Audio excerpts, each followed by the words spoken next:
નમસ્કાર વિદ્યાર્થી મિત્રો, આજે ધોરણ 9 સંસ્કૃત વિષયની અંદર ચેપ્ટર નંબર 5 સુભાષિત વૈભવ વિષયનો આપણે અભ્યાસ કરીશું. વિદ્યાર્થી મિત્રો, સંસ્કૃત વિષય એટલે બોધપાઠ લેવાનો વિષય. એવું કહેવાય છે કે અન્ય વિષયો જે છે એ અર્થ ઉપાર્જન કેવી રીતે કરવું એ તમને શીખવશે. ડૉક્ટર્સ છે, એન્જિનિયર્સ છે, અથવા તો કોઈ પણ તમે મોટા પદ પર જાઓ અને આર્થિક જે ઉપાર્જન તમે કરો એનો ઉપયોગ કઈ રીતે કરવો એ તમામ બાબતો તમને સંસ્કૃત વિષયમાંથી મળે છે.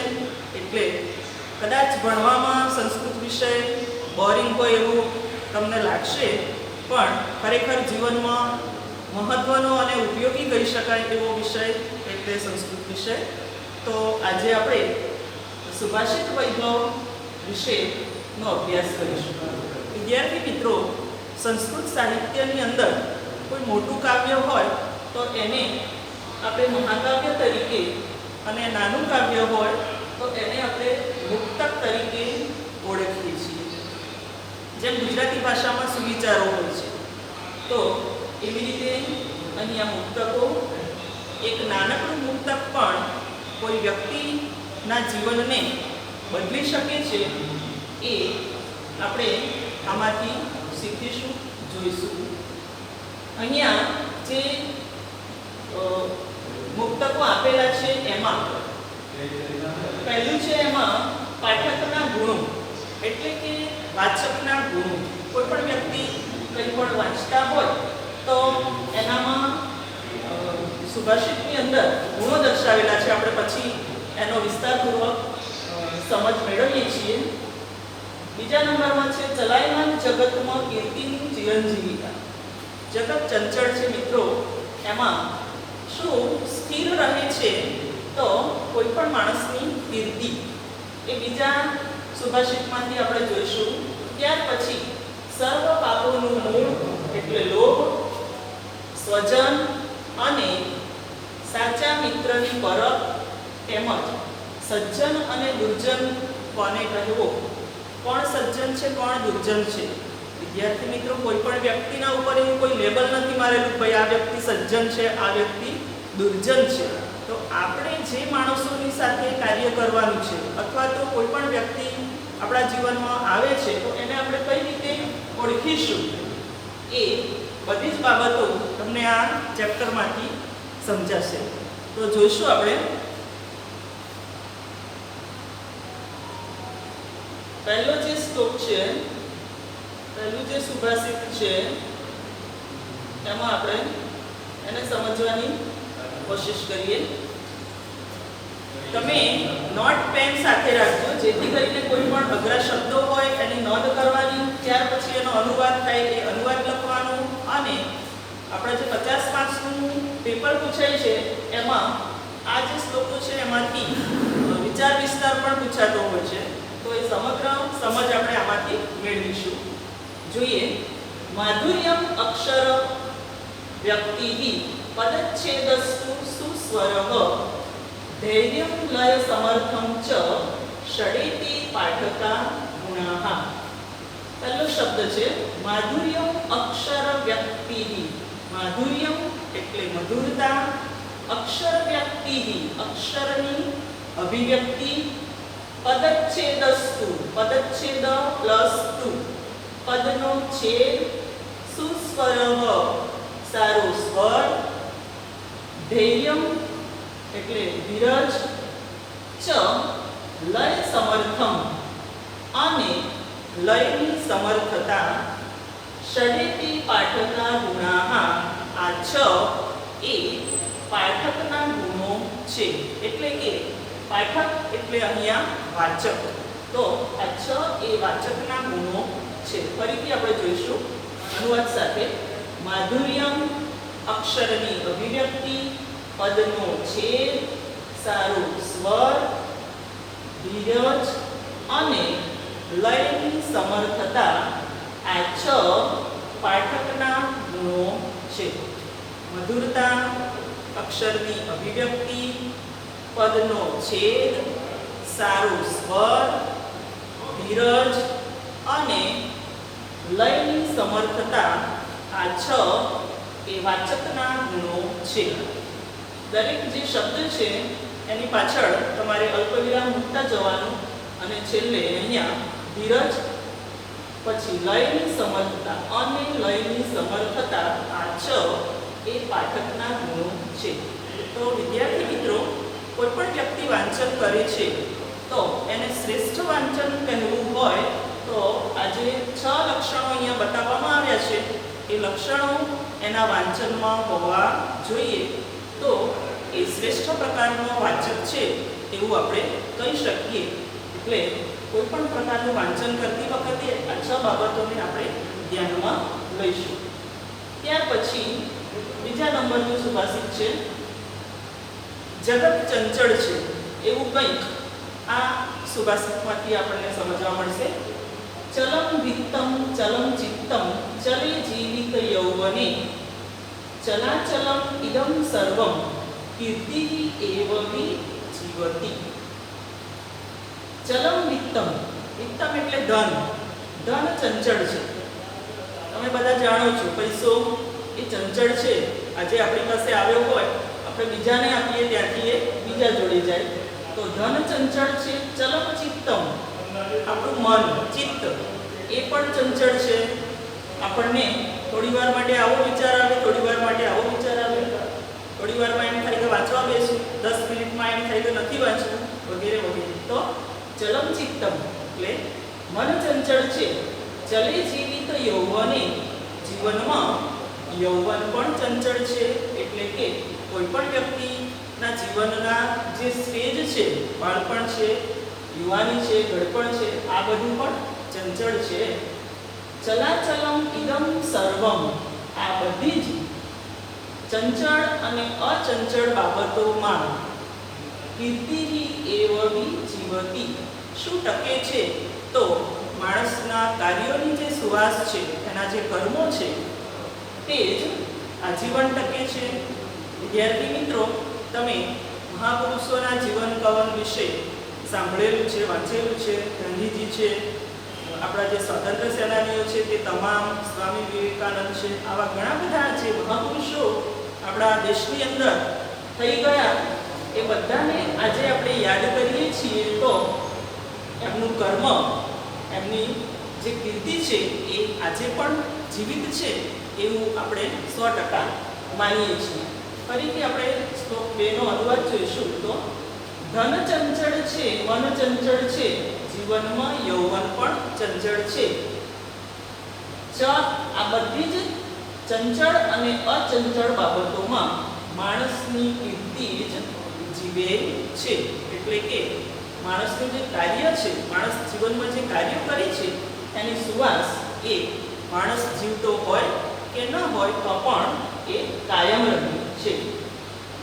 પરીક્ષાની અંદર તમારે અર્થ વિસ્તાર કરવાનો પૂછાય તો તમને આટલું જ આપેલું હશે કે ભાઈ કીર્તિ એવ હિ જીવતી, માણસની કીર્તિ જ જીવે છે, અથવા તો માણસની કીર્તિ જ જીવનમાં આજીવન ટકે છે, રહે છે. તો તમારે આ શ્લોકના આધારે કોઈ મહાપુરુષના જીવનનું તમે દ્રષ્ટાંત આપીને તમે એનો વિચાર વિસ્તાર કરી શકો છો.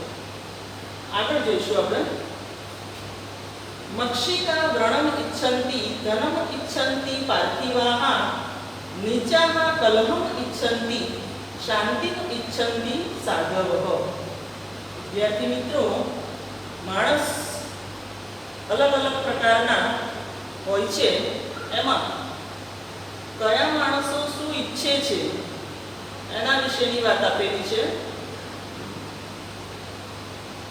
એક્ઝામ્પલ તરીકે અહીંયા મક્ષિકા એટલે માખી, પાર્થિવા એટલે રાજાઓ અને સત્પુરુષો, નીચામાં એટલે નીચ માણસો, લક્ષણોથી, સંસ્કારોથી નીચની વાત છે. તો એક્ઝામ્પલ એનું આપેલું છે, પણ એ આપણને લાગુ પડે છે. દરેક વ્યક્તિએ એમાંથી બોધ લેવાનું છે. તો કોઈ પણ માણસ શું ઈચ્છે છે? માખી અને રાજા, નીચ માણસો અને સાધુ પુરુષો, આ ચારના લક્ષણો જોઈએ આપણે. મક્ષિકાઃ વ્રણમ ઇચ્છન્તિ. માખીઓની વાત છે.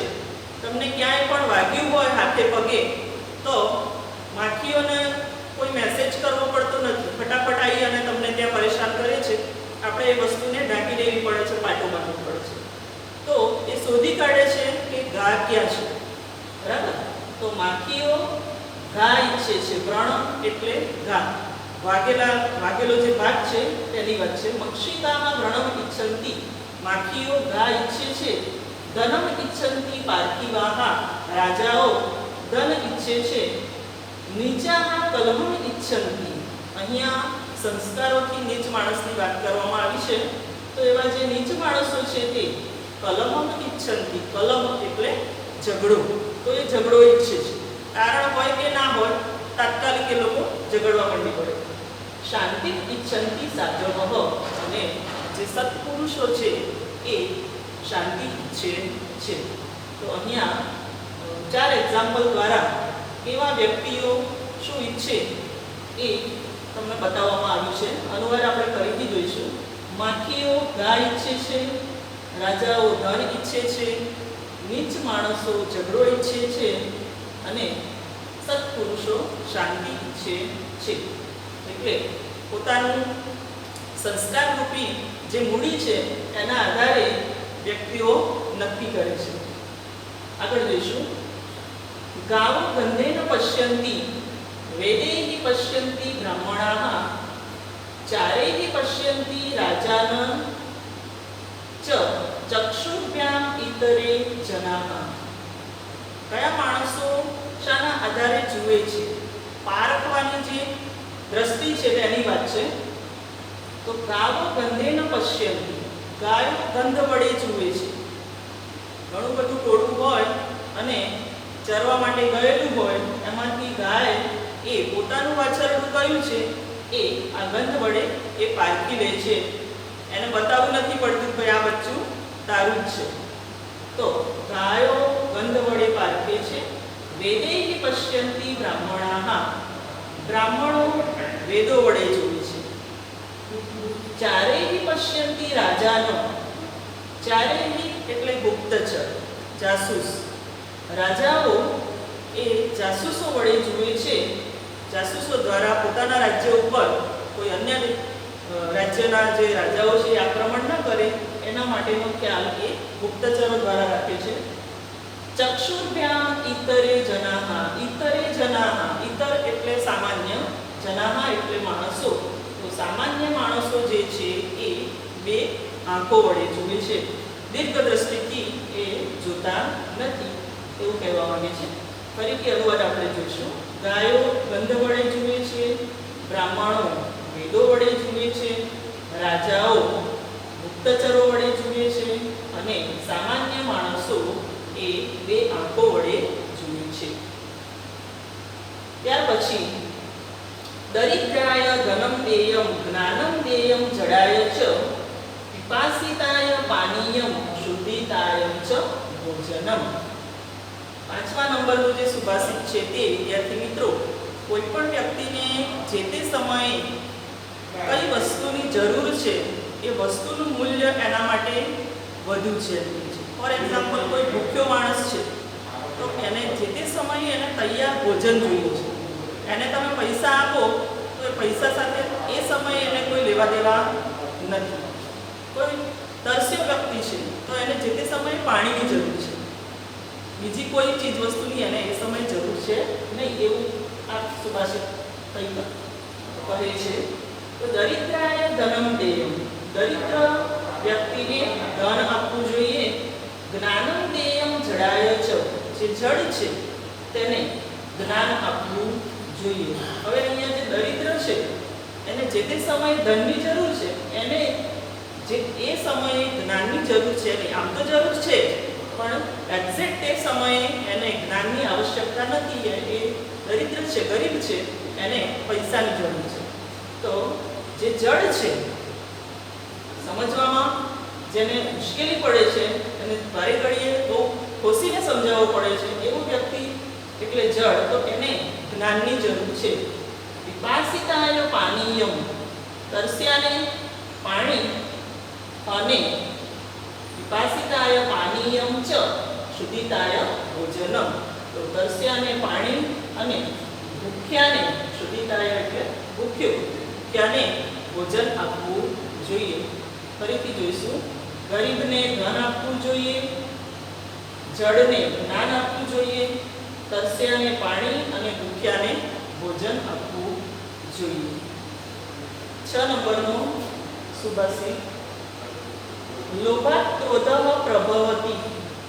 લોભથી લોભ પાપસ્ય કારણ। લોભ એ પાપનું મૂળ છે। તમે બધા જ જાણો છો વિદ્યાર્થી મિત્રો કે લોભ કોને કહીશું। ઈચ્છાઓ અમાપ છે। આજે આ જોઈએ, બપોરે બીજું જોઈએ, વસ્તુઓની વાત કરું છું। તો જ્યાં સુધી લોભ ને તમે રોકી નહીં શકો ત્યાં સુધી તમે અતૃપ્ત હો એવું લાગશે। ઈચ્છાઓ અમાપ છે જે ક્યારેય મટવાની નથી। અને સુભાષિત એવું કહે છે કે સર્વ પાપો જે માણસો આચરતા હોય છે એમાં મૂળ કારણમાં શું હોય છે? તો લોભ હોય છે। જોઈએ આપણે, લોભાત ક્રોધઃ પ્રભવતિ। લોભથી ક્રોધ ઉત્પન્ન થાય છે। લોભાત કામઃ પ્રજાયતે। લોભથી કામ જન્મે છે। લોભાન મોહસ્ય નાશશ્ચ। લોભથી મોહનો નાશ થાય છે। લોભ પાપસ્ય કારણ। લોભ એ સર્વ પાપોનું કારણ છે। અર્થવિસ્તારમાં આટલું જ પૂછાશે, લોભ પાપસ્ય કારણ। આ આટલા અડધા સુભાષિતના આધારે તમારે એનો અનુવાદ આપવાનો, એની સમજૂતી આપવાની અને કોઈ એવું એક્ઝામ્પલ નાનકડું એવું લઈ શકાય અને લોભને એ એક્ઝામ્પલમાંથી એવું સમજાતું હોય કે ભાઈ લોભથી એ પાપ જન્મે છે। તો લોભથી ક્રોધ ઉત્પન્ન થાય છે। લોભથી કામ જન્મે છે। લોભથી મોહનો નાશ થાય છે। ઘણા બધા પરિવારોમાં તમે જોતા હશો, પૈસા પાછળની દોડ, પૂરી ન થઈ શકે એવી ઈચ્છાઓ, એમાં ક્યાંય પરસ્પર પરિવારની અંદર આપણે મોહ જોઈ શકતા નથી, પ્રેમ જોઈ શકતા નથી, માત્ર પૈસો પૈસો પૈસો તમે જોતા હો છો। તો લોભ એ સર્વ પાપોનું મૂળ છે। ત્યારબાદ 7 નંબરનું સુભાષિત છે, તક્ષકસ્ય વિષમ દંતે મક્ષિકાયાસ્ય મસ્તકે વૃષિકસ્ય વિષમ પુચ્છે સર્વાંગે દુર્જનસ્ય તત। સર્વાંગે દુર્જનસ્ય તત એટલે આ બધી જે બાબતો છે તે દુર્જનના બધા જ અંગોમાં હોય છે। વિદ્યાર્થી મિત્રો ખાસ ધ્યાન આપવા જેવું સુભાષિત છે।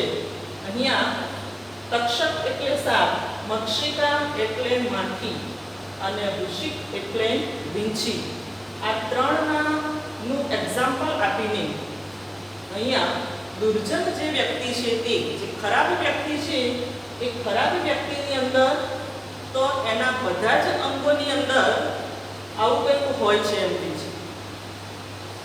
તો એવું કહી શકાય કે આ બધા જે છે એ માણસ જાત કરતા સારા કહેવાયા। ચલો જોઈએ, તક્ષકસ્ય વિષમ દંતે। સાપનું જે વિષ છે તેની વાત છે તો એ એના દાંતમાં હોય છે। મક્ષિકાયાસ્ય મસ્તકે, માખીની વાત છે તો માખીના મસ્તકમાં ઝેર હોય છે। વૃષિકસ્ય વિષમ પુચ્છે, વીંછીની પૂંછડીમાં ઝેર હોય છે।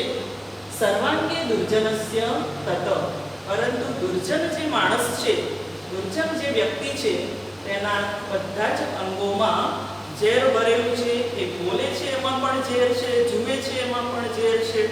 ટોટલી એની તમામ જે પ્રતિક્રિયાઓ છે એ સર્વમાં ઝેર ભરેલું છે। હવે મેં તમને આગળ કહ્યું એમ એવું કોઈ લેબલ મારેલું નથી કે ભાઈ આ સજ્જન અને આ દુર્જન। તો આવી વ્યક્તિ કોઈ પણ હોય તો એનાથી આપણે 100% સાવધાન રહેવું જોઈએ। માત્ર વિદ્યાર્થીઓ માટે જ નથી, આ શ્લોક જે પણ જુએ, જે પણ સાંભળે, જે પણ વાંચે એ તમામને લાગુ પડે છે। કારણ કે આવો વ્યક્તિ હોય એ તમને ક્યારેય લાભદાયી પુરવાર થાય નહીં। નેક્સ્ટ, ઉત્સવે વ્યસને ચૈવ દુર્ભિક્ષે શત્રુ વિપ્લવે રાજદ્વારે શ્મશાને ચ યસ તિષ્ઠતિ સ બાંધવ. ખૂબ જ સરસ સુભાષિત છે કે ભાઈ કોને કહેવું, બાંધવ કોને કહેવું? તો ભાઈ આપણો જે પોતાનો સગો ભાઈ હોય તે જ ભાઈ કહેવાય. આપણે બધા એવું માનીએ છીએ કે જે સગો ભાઈ હોય એ જ ભાઈ. પણ આ સુભાષિત અહીંયા કંઈક નવી માહિતી તમને આપે છે. કોણ આપણો ભાઈ છે જોઈશું આપણે. ઉત્સવી. હવે અહીંયા જે પણ શબ્દો હું બોલતી જાઉં એમાં તમારે અલ્પવિરામ કરવાનું છે. ઉત્સવી તો ઉત્સવોમાં, વ્યસની એટલે મુશ્કેલી. અહીંયા વ્યસન શબ્દ એટલે મુશ્કેલી. મુશ્કેલીમાં છે ચ એવ દુર્ભિક્ષે એટલે દુષ્કાળમાં, અને દુષ્કાળમાં શત્રુ વિપ્લવે એટલે શત્રુ સાથેની લડાઈમાં, રાજદ્વારે એટલે રાજદ્વારે, સ્મશાને એટલે સ્મશાનમાં, ચ યસ તિષ્ઠતિ સ બાંધવઃ જે ઊભો રહે છે, આપણી બાજુમાં જે ઊભો રહે છે તે આપણો ભાઈ છે. હવે ઘણીવાર એવું બને કે બંને ભાઈઓ હોય કે ચાર ભાઈઓ હોય, બનતું ના હોય તો મુશ્કેલીમાં, દુષ્કાળમાં, શત્રુ સાથેની લડાઈમાં, સ્મશાનમાં એ ના આવે અને બીજા એના જે નજીકના વર્તુળના જે મિત્રો છે એ આવીને ઊભા રહે એના કપરા સમયમાં, તો એ પણ એ ભાઈનું સ્થાન લે છે. એટલે એવી કોઈ ચિંતા કરવાની જરૂર નથી કે ભાઈ સગો ભાઈ આવે તો જ જે તે પ્રસંગ આવે તો મોસ્ટ વેલકમ, પણ ન બનતું હોય, કોઈ કારણોસર ન આવે તો આપણી આસપાસમાં જે બધા છે એ આપણા ભાઈઓ છે. ફરીથી આપણે અનુવાદ જોઈશું. ઉત્સવોમાં, મુશ્કેલીઓમાં, દુષ્કાળમાં, શત્રુ સાથેની લડાઈમાં, રાજદ્વારે અને સ્મશાનમાં જે આપણી બાજુમાં ઊભો રહે છે તે આપણો ભાઈ છે. વિદ્યાર્થી મિત્રો, ખૂબ સરસ મજાની માહિતી આજના આ ટોપિકમાં સુભાષિત વૈભવમાંથી મળી છે. તમે પણ વાંચજો અને બીજાને પણ વંચાવજો અને એમાંથી જે પણ બોધ આપણને મળે છે એ ગ્રહણ કરવાની આપણે તૈયારી રાખીએ.